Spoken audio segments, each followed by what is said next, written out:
அதனால தான் நிறைய கிரகங்கள் தேடுறாங்க. ஸோ தேடி கண்டுபிடிக்கும் போது பார்த்தீங்கன்னா முதல்ல அதுக்கு வந்து ஒரு முக்கிய காரணம், ஒரு கிரகம் வந்து எப்படி கண்டுபிடிக்கிறாங்க, யாருக்காச்சும் ஐடியா இருக்கா? மேபி பிசிக்ஸ் ஸ்டூடெண்ட்ஸ் வந்து கண்டிப்பாக சொல்லுவீங்க. ஒரு பிளானட் வந்து எப்படி டிஸ்கவரிஸ் பண்ணுறாங்க, எதை வச்சு பண்ணுறாங்க? ஓகே, இங்கே டெலஸ்கோப் இருக்கிறதுனால மோஸ்ட்லி 90% டெலஸ்கோப்னு சொல்லுவீங்க. பட் எஸ், டெலஸ்கோப் தான். இந்த டெலஸ்கோப்பால் பண்ண முடியுமானா முடியாது.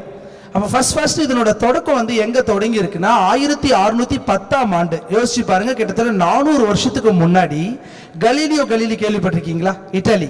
ஸோ அவர் வந்து பார்த்தீங்கன்னா 1610 வந்துட்டு சோலார் சிஸ்டம் வந்துட்டு, சோலார் சிஸ்டமோட சென்டர், இந்த யூனிவர்ஸோட சென்டர் வந்து எர்த்து. அந்த எர்த்தை தான் இந்த யூனிவர்ஸில் இருக்கக்கூடிய எல்லா ஆப்ஜெக்டும் ஆர்பிட் பண்ணிட்டு இருக்கு. ஈவன் சன்னும் வந்து எர்த்தை ஆர்பிட் பண்ணிட்டு இருக்குன்னு சொல்றாங்க. ஆனா அது தவறுன்னு சொல்லிட்டு நிக்கோலஸ் கோப்பர்னிக்கஸ் வந்து சொல்றாங்க, சோலார் சிஸ்டம் இந்த யூனிவர்ஸே சென்டர் வந்து எர்த் கிடையாது, சன்னு சொல்றாரு. அவர் ஆல்மோஸ்ட் கரெக்டா சொன்னார். பட் ஆனா சன் வந்து சென்டர் கிடையாது. அதையும் தாண்டி இந்த சென்டர் சோலார் யூனிவர்ஸோடைய பவுண்டரியே கண்டுபிடிக்கல இன்னும். அப்படி இருக்கும்போது யூனிவர்ஸோட சென்டர் எதுன்னு நம்ம சொல்ல முடியாது இல்லையா?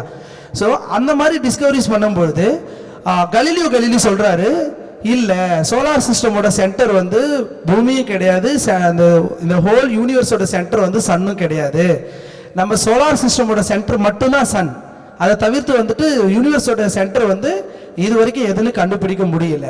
இதை எப்படி கண்டுபிடிச்சாருன்னா, இதை சொல்றாரு, இல்ல இது வந்து நம்ம நினைச்சிட்டு இருக்கிறதுலாம் தவறுன்னு சொல்லி.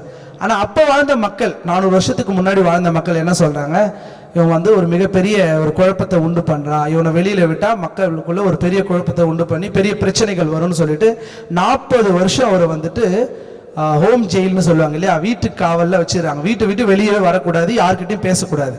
ஆனா இவர் சும்மா இல்லை. அப்ப என்ன பண்ணனா, ஹான்ஸ் லிஃபர்ஷி அப்படின்னு சொல்லிட்டு ஒரு ஆப்டிக் தயார் பண்ற, கண்ணாடி தயார் பண்ற ஒரு விஞ்ஞானி என்ன பண்றாங்க, 2 லென்ஸை வச்சு பார்க்குறாங்க. ரொம்ப தூரத்தில் 2 குழந்தைங்க விளையாடிட்டு இருக்கிறது க்ளோஸ் அப்பா தெரியுது.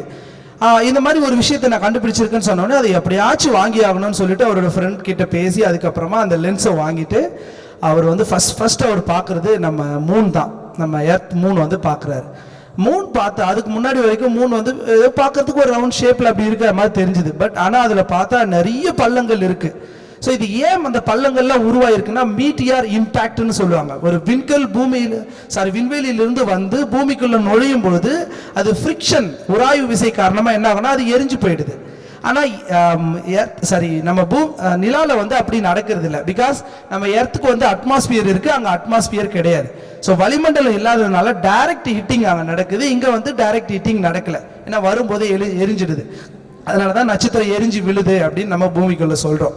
ஸோ அதை பார்க்குறாங்க, ஆச்சரியப்படுறாரு. உடனே அவர் ஒரு டெலஸ்கோப்பை உருவாக்கி அந்த டெலஸ்கோப் வழியா ஸ்டார்ஸ்லாம் பார்த்துட்டு வர்றாரு. அப்போ ஒரு பர்டிகுலர் ஆப்ஜெக்ட் மட்டும்